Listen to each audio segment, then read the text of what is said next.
Hello, we're going to read Chapter 9 of Fablehaven, Hugo. The triangular wooden board rested on Kendra's lap. She studied the pegs, planning her next jump. Beside her, Lena gently tilted back and forth on a rocker, watching the moon rise. From the porch, only a few fairies could be seen gliding around the garden. Fireflies twinkled among them in the silver moonlight. Not many fairies out tonight, Kendra said. It may be some time before the fairies return in force to our gardens, Lena said. Can't you explain everything to them? Lena chuckled. They would listen to your grandfather before they would ever heed me. Weren't you sort of one of them? That was the problem. Watch. Lena closed her eyes and began to sing softly. Her high, trilling voice gave life to a wistful melody. Several fairies darted over from the garden, hovering around her in a loose semicircle, interrupting the warbling tune with fervent chirping. Lena quit singing and said something in an unintelligible language. The fairies chirped back. Lena made a final remark and the fairies flew away. What were they saying? Kendra asked. They told me I should be ashamed to sing a naiadic tune, Lena replied.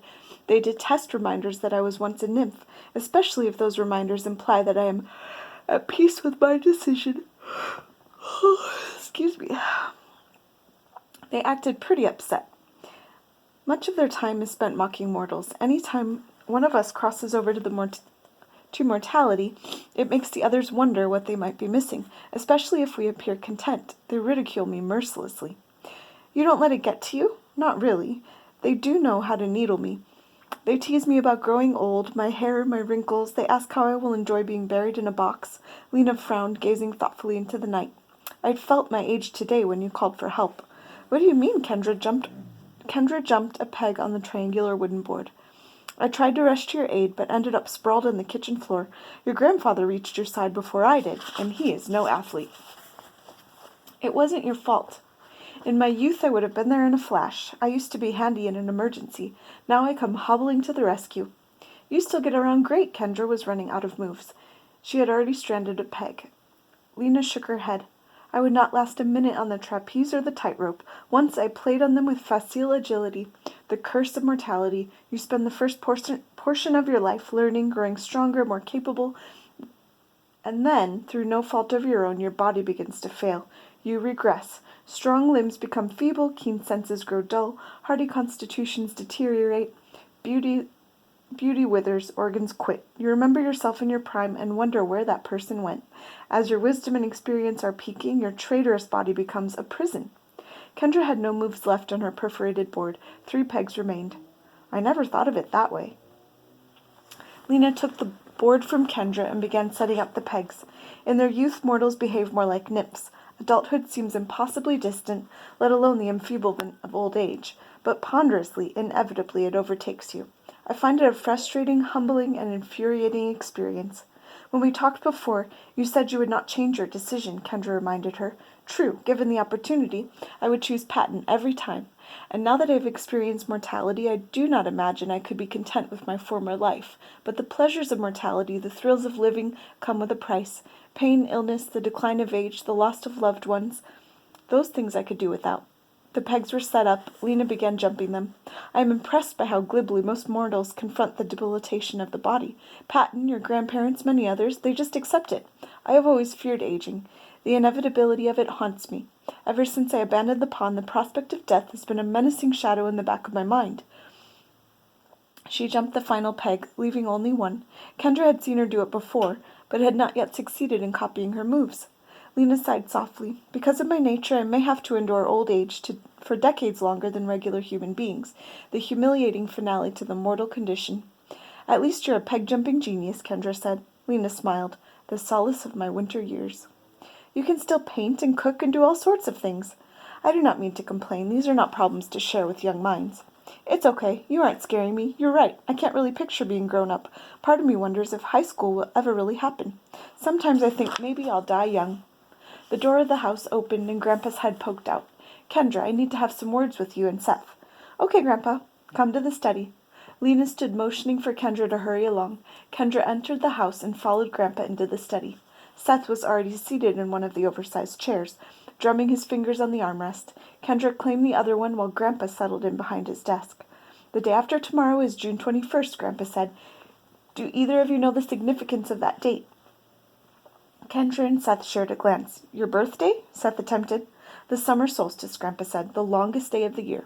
The night before is a holiday of riotous abandon for the whimsical creatures of Fablehaven. 4 nights a year, the boundaries that define where different entities can venture dissolve. These nights of revelry are essential to maintaining the segregation that normally prevails here. On Midsummer Eve, the only limits to where any creature can roam and work mischief are the walls of this house. Unless invited, they cannot enter. Midsummer Eve is tomorrow night, Seth said. I didn't want to leave you time to fret over it. As long as you obey my instructions, the night will pass without incident. It will be loud, but you will be safe. What other days do they run wild? Kendra asked. The winter solstice and the 2 equinoxes. Midsummer Eve tends to be the rowdiest of them all. Can we watch out the window? Seth asked eagerly. No, Grandpa said, nor would you enjoy what you saw. On the festival nights, nightmares take shape and prowl the yard. Ancient entities of supreme evil patrol the darkness in search of prey. You will be in bed at sundown, you will wear earplugs, and you will not arise until sunrise dispels the horrors of the night. Should we sleep in your room? Kendra asked. The attic playroom is the safest place in the house. Extra protections have been placed on it as a sanctuary for children. Even if, by some misfortune, unsavory creatures entered the house, your room would remain secure. Has anyone ever gotten into the house? Kendra asked. Nothing unwanted has breached these homestead walls, Grandpa said. Still, we can never be too careful. Tomorrow you will help prepare some defenses to afford us an extra layer of protection. Because of the recent uproar with the fairies, I fear this could be a particularly chaotic Midsummer Eve. Has anyone ever died here? Seth asked. On this property, I mean? We should save that topic for another time, Grandpa said, standing up. That one guy changed into Dandelion Seeds, Kendra said. Anybody else? Seth insisted. Grandpa regarded them soberly for a moment. As you are learning, these preserves are hazardous places. Accidents have occurred in the past. Those accidents generally happen to people who venture where they do not belong or tamper with matters beyond their understanding. If you adhere to my rules, you should have nothing to worry about. The sun had not yet risen, far above the horizon, as Seth and Dale walked along the rutted path that ran away from the barn. Seth had never particularly noticed the weedy cart track. The lane began on the far side of the barn and led into the woods. After meandering for some time beneath the trees, the track continued across an expansive meadow. Overhead, only a few wispy clouds interrupted the bright blue sky. Dale walked briskly, forcing Seth to hustle in order to keep up. Seth was already getting sweaty. The warm day promised to be hot by noon. Seth kept watch for interesting creatures. He spotted birds, squirrels, and rabbits in the meadow, but saw nothing supernatural. Where are all the magical animals? Seth asked. This is the calm before the storm, Dale said. I expect most of them are resting up for tonight. What sort of monsters will be out tonight? Stan warned me that you might try to pry information out of me. Best not to be so curious about those kinds of things. Not telling me is what's making me curious. It's for your own good, Dale said. Part of the idea is that telling you might make you scared. The other part is that telling you might make you even more curious. If you tell me, I promise I'll stop being curious. Dale shook his head. What makes you think you can keep that promise?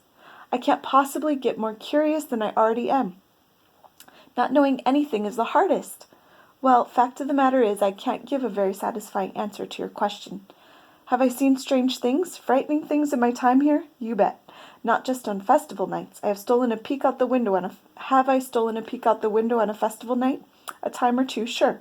But I learned to quit looking. People aren't meant to have things like that in their minds. Makes it hard to sleep. I don't look anymore. Neither does Lena. Neither does your grandfather. Neither does your grandmother. And we're adults. What did you see? How about we change the subject? You're killing me. I have to know. Dale stopped and faced him. Seth, you only think you want to know. It seems harmless to know, walking under a clear blue sky on a fine morning with a friend. But what about tonight, alone in your room in the dark when the night outside is full of unnatural sounds? You might regret me putting a face to what is wailing outside the window. Seth swallowed. He looked up at Dale, eyes wide. What kind of face? Let's leave it at this. To this day, when I'm out and about after dark, I am sorry I looked. When you are a few years older, a day will come when your grandfather will give you an opportunity to look out the window on a festival night. If you start feeling inquisitive, postpone your curiosity until that moment. If it were me, if I could go back, I'd skip looking altogether. Easy to say after you looked. Not easy to say. I paid a heavy price to say it. Many sleepless nights. What can be so bad? I can imagine some scary things. I thought the same thing. I failed to appreciate that imagining and seeing are two very different things. If you already looked, why not look again? I don't want to see anything else. I'd rather just guess at the rest. Dale started walking again. I still want to know, Seth said. Smart people learn from their mistakes, but the real sharp ones learn from the mistakes of others. Don't pout. You're about to see something impressive, and it won't even give you nightmares. What? See where the road goes over that rise? Yeah, the surprise is on the far side. You're sure? Positive. It better not be another fairy, Seth said. What's the matter with fairies? I've already seen about 1 billion of them, and they also turned me into a walrus. It's not a fairy. It's not like a waterfall or something? Seth asked suspiciously. No, you'll like it. Good, because you're getting my hopes up. Is it dangerous? It could be, but we should be safe. Let's hurry. Seth dashed up the rise. He glanced back at Dale, who continued walking. Not a great sign. If the surprise were dangerous, Dale would not want him running ahead. At the top of the rise, Seth halted, staring down at the gentle slope on the far side. Not 100 yards away, a huge creature was wading through a hayfield, wielding a pair of gigantic scythes.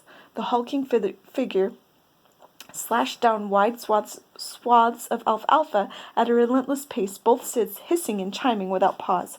Dale joined Seth atop the rise. What is it? Seth asked. Our golem, Hugo. Come see. Dale left the cart track and started across the field toward the toiling Goliath. What's a golem? Seth asked, trailing after him. Watch. Dale raised his voice. Hugo, halt! The scythe stopped cutting in mid-stroke. Hugo, come! The Herculean mower turned and jogged toward them with long loping strides. Seth could feel the ground vibrate as Hugo approached. Still clutching the scythes, the massive golem came to a halt in front of Dale, looming over him. He's made of dirt? Seth asked. Soil, clay, and stone, Dale said. Granted the semblance of life by a powerful enchanter. Hugo was donated to the preserve a couple 100 years ago. How tall is he? Over 9 feet when he stands up straight. Mostly he slouches closer to 8. Seth gawked at the behemoth. In form he looked more ape-like than human. Aside from his impressive height, Hugo was broad, with thick limbs and disproportionately large hands and feet. Tufts of grass and the occasional dandelion sprouted from his earthen body. He had an oblong head with a square jaw. Crude features resembled nose, mouth, and ears. The eyes were a pair of vacant hollows beneath a jutting brow. Can he talk? No, he tries to sing. Hugo, sing us a song. The wide mouth began to open and close, and out rumbled a series of gravelly roars, some long, some short, none of them bearing much resemblance to music. Hugo cocked his head back and forth as if swaying to the melody. Seth tried to stifle his laughter. Hugo, stop singing. The golem fell silent. He isn't very good, Seth said. About as musical as a landslide. Does it embarrass him? He doesn't think like we do, doesn't get happy or sad or angry or bored. He's like a robot. Hugo just obeys commands. Can I tell him to do stuff? If I order him to obey you, Dale said. Otherwise, he just listens to me, Lena, and your grandparents. What else can he do? He understands a lot. He performs all sorts of manual labor. It would take quite a team to match all the work he does around here. Hugo never sleeps. If you leave him a list of chores, he'll labor through the night. I want to tell him to do something. Hugo put down the scythes, said Dale. The golem set the scythes on the ground. Hugo, this is Seth. Hugo will obey Seth's next command. Now? Seth asked. Say his name first so he knows you're addressing him. Hugo, do a cartwheel.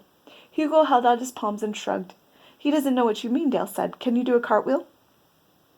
Yeah. Hugo, Seth is going to show you a cartwheel. Seth put up his hands, lunged sideways, and did a cartwheel with sloppy form.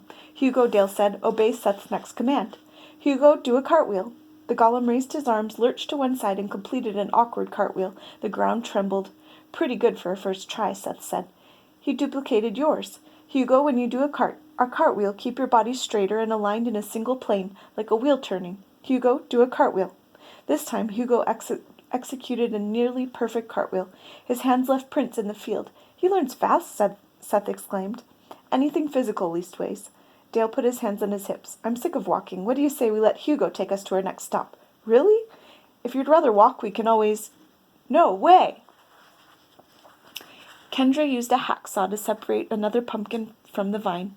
Further down the long trough of soil, Lena was cutting a large red one. Nearly half the greenhouse was devoted to pumpkins, big and small, white, yellow, orange, red, and green.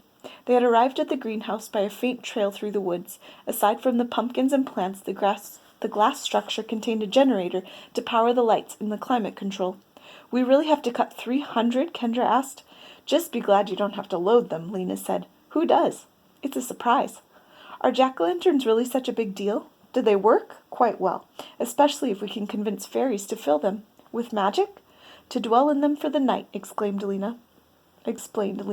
"Fairy lanterns have long been among the surest protections from creatures with dubious intentions." "But I thought the house was already safe." Kendra began sawing the stem of a tall orange pumpkin. "Redundancies and security are wise on festival nights, particularly on a midsummer eve after all the recent commotion. How will we ever carve all of them before tonight?" "Leave that to Dale. He could carve them all himself, with time to spare. Not always the most artful renderings, but the man can mass-produce." "You carve only for fun. He knows how to carve for need." "I never liked pulling out the gut," said Kendra. "Really?" Lena said. "I love the slimy texture, getting greasy up to my elbows, like playing in the mud. We'll have delicious pies afterwards." "Is this white one too small?" "Maybe save it for autumn." "Do you think the fairies will come?" "Hard to say," Lena admitted. "Some for sure. Normally we have no trouble filling as many lanterns as we care to carve, but tonight might be an exception." "What if they don't show up?" Kendra asked. "We'll be fine. Artificial lighting works, just not as well as fairies. With the fairy lanterns, the commotion stays farther from the house. In addition, Stan will be putting out tribal masks, herbs, and other safeguards." "Is the night really so awful?" "You'll hear plenty of disturbing sounds. Maybe we should have skipped the milk this morning." Lena shook her head, not lifting her eyes from her work. "Some of the most insidious tricks employed tonight will involve artifice and illusion. Without the milk you could be even more susceptible. It would only broaden their ability to mask their true appearance." Kendra severed another pumpkin. "Either way, I won't be looking." "I wish we could transplant some of your common sense to your brother. After all that's happened, I'm sure he'll behave tonight." The door to the greenhouse opened and Dale poked his head in. "Kendra, come here. I want you to meet somebody." Kendra walked to the door with Lena behind her. In the doorway, Kendra paused and let out a small shriek. A bulky creature with a simian build was marching toward the greenhouse, pulling a rickshaw-type contraption the size of a wagon. "What is it?" "He's Hugo," Seth crowed from inside the handcart. "He's a robot made of dirt." He jumped out of the cart and ran over to Kendra. "I ran ahead so you could see him approach," Dale said. "Hugo can run really fast when you tell him to," Seth gushed. "Dale let me give him orders, and he obeyed everything I said. See, he's waiting for instructions." Hugo stood motionless beside the greenhouse, still holding the rickshaw. Had she not just seen Hugo moving, Kendra would have assumed he was a crude statue. Seth shouldered past Kendra into the greenhouse. "What is he?" Kendra asked Lena. "A golem," she replied. "Animated matter granted rudimentary intelligence. He does most of the heavy labor around here." "He's loading the pumpkins and rolling them to the house in his cart." Seth exited the greenhouse, toting a fairly large pumpkin. "Can I show her a command?" he asked. "Sure," Dale said. "Hugo, obey the next command from Seth." Holding the pumpkin at his waist with both hands, leaning back a bit to stay balanced, Seth approached the golem. "Hugo, take this pumpkin and throw it as far as you can into the woods." The inert golem sprang to life. Grasping the pumpkin in one massive hand, he twisted and then fiercely uncoiled, hurling the pumpkin into the sky like a discus. Dale whistled softly as the pumpkin shrank into the distance, finally dropping out of sight, an orange speck vanishing behind far-off treetops. "Did you see that?" Seth cried. "He's better than a water balloon launcher." "Regular catapult," Dale murmured. "Very impressive," Lena agreed dryly. "Forgive me if I hope to put a few of our pumpkins to more practical use. You boys come help us cut the rest of our harvest so we can get them loaded." "Can't Hugo do a few more tricks?" Seth begged. "He knows cartwheels." "There will be time for nonsense later," Lena assured him. "We need to finish our preparations for this evening." Have a good night, friends.